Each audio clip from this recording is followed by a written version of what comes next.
আপনারা যেভাবে ঘিরে ধরেছেন আমি তো মনে হচ্ছে শাকিব খান। এদিকে মানে আমার মনে হয় যে বাংলাদেশের সিনেমা একটা বিশাল সম্ভাবনার জায়গা তৈরি হচ্ছে ধীরে ধীরে হলেও। যেমন আমি শাকিব খানের সঙ্গে রকস্টারে অভিনয় করেছি, সেখানে এক ধরনের ভিন্নতা, অন্যরকমভাবে উপস্থাপন করা, অন্যরকম গল্প বলার একটা প্রবণতা আছে, যেটা আমার জন্য এই বয়সে খুব এনকারেজিং। হয়তো আমাদের গুরুত্বপূর্ণ চরিত্র এখনও মিলছে না, বিকজ আমাদের সিনেমা ইন্ডাস্ট্রি এখন ওইভাবে রান করছে না।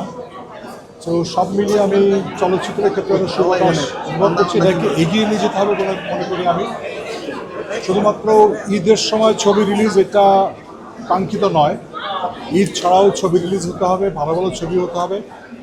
এবং আমাদের বাংলাদেশে আসলে অনেক ধরনের গল্প ছড়িয়ে ছিটিয়ে আছে। আমি মনে করি যে আমাদের এখানে অনেক প্রতিভাবান মেকার আছেন, অভিনয় শিল্পী আছেন, লেখক আছেন, আমাদের চারিদিকে গল্প, সেগুলো আমরা বেশ পর্দা যদি আনতে পারি। সেরকম রোহিত সম্পর্কে আমি অনেক আগে থেকেই জানি, এবং এখানে যারা কাজ করছেন তারা সবাই আমার খুব প্রিয়, এবং তাদের পরিশ্রমের ব্যাপারটা আমি জানি। তখন যারা শুটিং করছিলেন সেই সময় জুলাইয়ের সেপ্টেম্বর 24শে সেপ্টেম্বরের দিকে, সো ওদের পরিশ্রম কী ফেস করতে হয়েছে এগুলো আমরা খেয়াল রাখবো। আমি রোহিত। কালার এক্সপার্ট এবং ডার্ক স্যাপ সমৃদ্ধ অরিক্স অ্যাডভান্স ডিটারজেন্ট পাউডার, আপনার লন্ড্রি এক্সপার্ট। মোটামুটিভাবে তো সাকসেসফুল হয়েছে ছবিটা, লোকজন কথা বলছে। এই কথা বলাটা আমার জন্য খুব ইম্পর্টেন্ট, যে ছবি ভালো মন্দ হতে পারে, কারো পছন্দ না হতে পারে, কিন্তু এগুলো নিয়ে যদি একটু কথাবার্তা বলা হয় তাহলেই ছবির বাতাস আরও ভালো হবে, স্ট্রং হবে, এটা মনে করি আমি।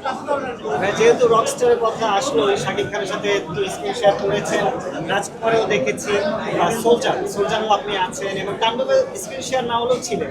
তো শাকিব খানের সাথে আপনার যে রসায়ন, এটাকে আলাদাভাবে দর্শকরা পছন্দ করছে, ওনার সাথে অভিজ্ঞতাই বা কেমন? শাকিবের এই রকস্টার ছবিতে শাকিবের আমি 3 নম্বর বাপ।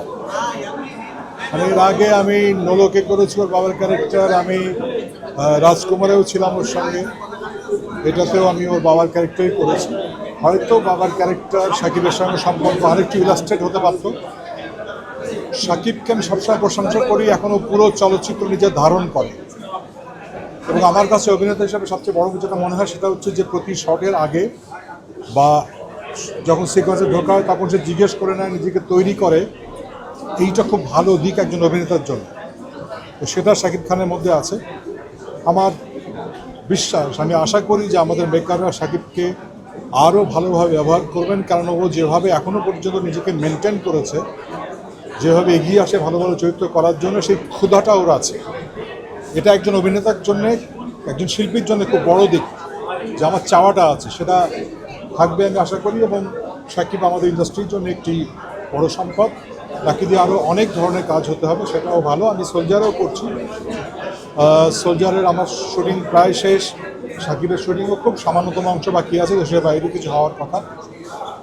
একদম অন্য ধরনের ছবি সোলজার, এবং সোলজার আশা করি আপনাদের সবার ভালো লাগবে যারা একদম ভিন্ন রকম একটা ছবি আশা করে। কালার এক্সপার্ট এবং ডার্ক স্যাপ সমৃদ্ধ অরিক্স অ্যাডভান্স ডিটারজেন্ট পাউডার, আপনার লন্ড্রি এক্সপার্ট।